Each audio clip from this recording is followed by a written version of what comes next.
So, no unilateral military decisions can be made in Afghanistan, but we do see interest from Washington and pressure, in fact, from Washington in reclaiming this base.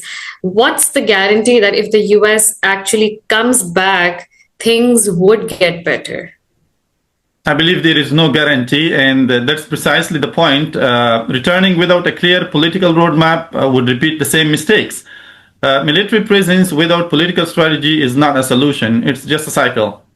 Without a clear plan, that's what the US has done in Afghanistan for a very long time. But now we expand the scope of our discussion and we include other regional actors in it as well.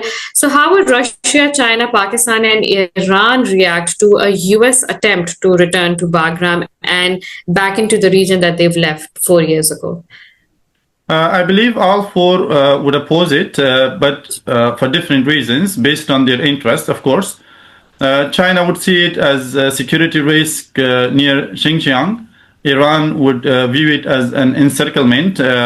Russia would probably see it as a challenge to its influence in Central Asia. And Pakistan would oppose any unilateral move that changes the regional balance without consensus. However, Pakistan's position will be profit driven.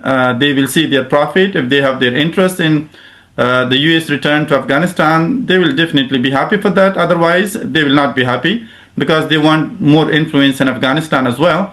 But let's be clear, the primary stakeholder is Afghanistan, not the neighbors.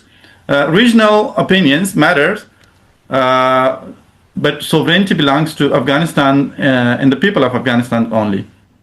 Just retracing this discussion a little bit, because you talk about how for Pakistan it would be a profit driven influence if it occurs at all. In the 20 years that the US has existed or had its presence in Afghanistan, Pakistan also suffered. And why don't the Afghans acknowledge that? Well, Pakistan did suffer terrorism, refugee pressures, economic challenges. Acknowledging Afghan suffering does not deny Pakistani suffering.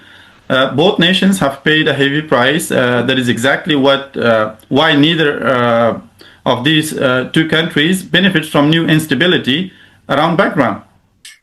So, what does the Bagram episode teach us about military occupation versus political settlement when we look at the bigger picture, the international powers and the regional actors?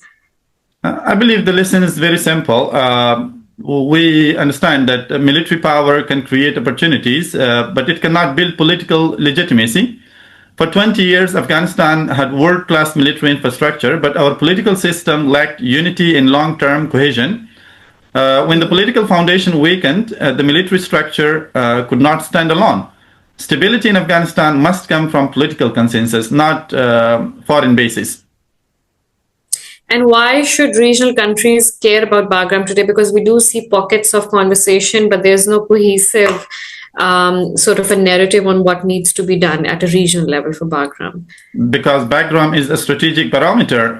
Any major change, new deployments, foreign flights, sudden upgrades, signals shift in a regional geopolitics. For Pakistan, Iran, China, and Central Asia, it acts as an early warning indicator of what might come next.